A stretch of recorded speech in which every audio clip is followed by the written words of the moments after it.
शहर लाहौर और तारीख़ का मुकदमा। आज मौजूद हैं लाहौर के अंदर, दोबारा से ढूंढने निकले कुछ नया, कुछ मुनफरिद, कुछ तारीख़ी, लेकिन उसके लिए आना पड़ता है अंदरून शहर की साइड पे। इस वक्त मौजूद हैं हम रेटिगन रोड की साइड पर, लेकिन ये क्या, ये कौन सी इमारत है? शायद आप लोगों ने भी पहले ना देखी हो, मैंने भी आज ही देखी है। अरे ये तो वो हॉल है जिसके बारे में बातें तारीख़ में की गई, जिसके बारे में अल्फाज थे इनकलाब इनकलाब इनकलाब। ये वो बातें थी जो इस तारीख़ी इमारत में से आती थी। इस इमारत का नाम है ब्रेडलो हॉल। अस्सलाम वालेकुम जी, आप देख रहे हैं अवाम की आवाज़ और मैं हूं आपका होस्ट हमजा साजिद राना। मौजूद है इस वक्त एक तारीख़ी इमारत के बाहर जिसका नाम है ब्रेडलो हॉल, जिसको बनाने वाले थे मिस्टर चार्ल्स ब्रेडलो, जो कि हमारे लिए कांग्रेस के अंदर बैठ के, हाउस ऑफ लॉर्ड्स के अंदर बैठ के, ब्रिटिश के सामने बैठ के हम जैसे लोगों के लिए मुकदमा लड़ते थे। कहते थे कि जी सोशल जस्टिस दें इंडियंस को। ये वो हॉल है जिसके अंदर नेशनल कॉलेज था, वो मशहूर नेशनल कॉलेज जिसकी बुनियाद लाला लाजपत राय ने रखी थी। वो नेशनल कॉलेज जिसके अंदर सुखदेव, राजगुरु और शहीद, मैं कहूँगा शहीद हिंदुस्तान भगत सिंह पढ़ा करते थे। इसके अंदर बड़ा बड़ा कुछ होता था। इसके अंदर बाकायदा इस मुल्क के लिए तहरीक आज़ादी चली। कायद मोहम्मद अली जिन्ना, मोहनदास करमचंद गांधी, जवाहरलाल नेहरू, वल्लभ भाई पटेल, पता नहीं कितने कितने जिसे कहते हैं ना बड़े दिग्गज, जिन्हें कहते हैं नेता, वो इसका हिस्सा रहे। इस जगह पे बड़े बड़े यहाँ पे एक्ट हुए। रामलीला का जो मशहूर और मारूफ एक्ट है वो यहाँ पे हुआ। सबसे बड़ी बात, यहाँ पे जो पहला कौमी मुशायरा था हिंदुस्तान का वो यहाँ पे हुआ। और सबसे बढ़कर, आइए मैं आपको एक बड़ी इंटरेस्टिंग चीज़ दिखाता हूँ। ये इमारत बेसिकली बहुत अरसा एबंडेंट रही, लेकिन अब थैंक्स टू वॉल सिटी उसने इसको बहुत हद तक रेनोवेट किया, बड़ा अच्छा बनाया। लेकिन यहाँ पे मैं अपने कैमरामैन को कहूँगा कि काइंडली इसका ये जो है ना नींव पत्थर, या जो जब इमारत बनती है तो पुराने वक्त में एक पूरा स्टोन ले किया जाता था। ये देखिए यहाँ पे लिखा हुआ है Bradlaugh Hall, the stone has laid by the honourable Surendra Nath Banerjee on October 30, 1900। 1900 का बना हुआ स्ट्रक्चर बहुत हद तक मफलूकुल हाल रहा। अब हम इसके अंदर चलेंगे और आपको इसके अंदर के मनाजर दिखाएंगे। आपको ऐसे लगेगा कि जैसे आप 2 सदियों पीछे का सफ़र कर रहे हैं। और तारीख़ और मेरी हकीकत का कॉन्सेप्ट ये है कि आपको अपने तख़य्युलात में, अपने ख़यालात में उधर ले जाया जाएगा जिधर से ये इमारत, इसकी हकीकत वाबस्ता है। आइए चलते हैं और अंदर के मनाजर दिखाते हैं।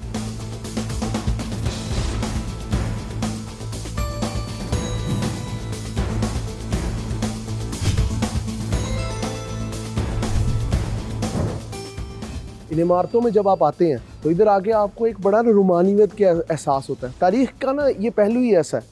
अच्छा, लेकिन मज़े की बात व्यूअर्स आपको बताता चलो, इस इमारत का नाम जिस शख्सियत के नाम पे रखा गया, मिस्टर चार्ल्स ब्रेडलो, वो कभी भी इस इमारत का विज़िट नहीं उन्होंने किया, कभी इस इमारत में आए ही नहीं। इवन सुनने में आया कि वो सिर्फ 1-2 दफ़ा बॉम्बे आए, लाहौर भी कभी नहीं आए। और मज़ेदार बात क्या है, जो तारीख़ी पहलू है, जिस तरह कि मैंने आपको पहले बताया कि यहाँ पे बड़े बड़े प्लेयर्स हुए, बड़े बड़े मुशायरे हुए, जिसका हिस्सा इलामा इकबाल भी बने, कायद मोहम्मद अली जिन्ना भी बने, बड़े बड़े जो नेता थे इस मुल्क के। इवन जो भगत सिंह के ऊपर बहुत मशहूर व मारूफ केस जो था, सॉन्डर्स मर्डर केस, उसकी भी प्लानिंग इसी इमारत के अंदर, जब यहाँ पे नेशनल कॉलेज हुआ करता था, जो कि हिंदुस्तानियों के लिए बनाया गया था। क्योंकि आपको पता है खिलाफत मूवमेंट के बाद या उससे पहले जब गांधी जी ने एक आंदोलन किया था और उन्होंने कहा था कि जी हम लोग जो अंग्रेज़ सरकार है उसकी तालीम को छोड़ देंगे, तो उसके बाद तमाम दरवाजे बंद हो गए थे हिंदुस्तानियों के लिए। लेकिन यहाँ पे नेशनल कॉलेज बनाकर एक तालीम की इब्तिदा की। इस हॉल की जो तारीख़ी अहमियत है, सबसे बड़ी चीज़ आप देखिए, अब तो यहाँ की छत को चेंज कर दिया गया थैंक्स टू वॉल सिटी के। वो इसके ऊपर बहुत अच्छा काम कर रहा है, बहुत डिफरेंट काम कर रहा है। अब यूनिकनेस इसकी ये है कि अगर आप देखें तो ये इसके कुछ नए हिस्से बनाए गए हैं, लेकिन ये पुराना दोरो दीवार, ये पूरा स्ट्रक्चर, ये बैकग्राउंड, ये इमारत सैलाब में भी बहुत अरसा डूबी रही। इसके ऊपर सरकारी रिहाइशें भी रही। फिर एक अरसा ये बिल्कुल एक जिसे कहते हैं ना एबंडेंट इलाका बन गई थी, बिल्कुल खाली रहने लगी थी। लेकिन अब इसके अंदर चेंजेस लाएगी। इसकी जो छत है वो मशहूर व मारूफ जो लाहौर का रेलवे स्टेशन है उससे मिलती जुलती है। इस इमारत से हमें सीखने को क्या मिला? सीखने को ये मिला कि अगर हम अपनी तारीख़ से नाबल्द हो जाएंगे तो शायद आने वाले वक्त में हमारे बारे में भी कोई मुसन्निफ़ अपने कलम को जुम्बिश कलम नहीं देगा। ये सोचने समझने की बात है। आगे चलते हैं, इसके बाहर के अंदरूनी मनाजिर आपको दिखाते हैं, बैरूनी मनाजिर आपको दिखाते हैं और तारीख़ से आपको रोशनास कराते हैं।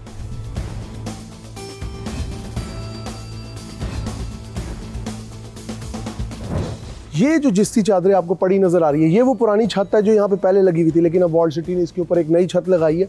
और इसके ऊपर अगर देखा जाए बहुत सी फॉरेन फंडिंग भी आ रही है इसको बनाने के लिए। लेकिन मज़े का part the very interesting part about this ancient building, ये आप देख रहे हैं, ये इसकी बेसमेंट है और ये सारी यहाँ पे पुरानी सिटिंग होती थी। मैं अपने कैमरामैन से कहूँगा थोड़ा सा आगे आ जाए, ज़रा मैं आपको डिटेल्ड इसके बारे में बताता हूँ, क्योंकि तारीख़ के बारे में सीखना समझना कोई इतना आसान नहीं होता।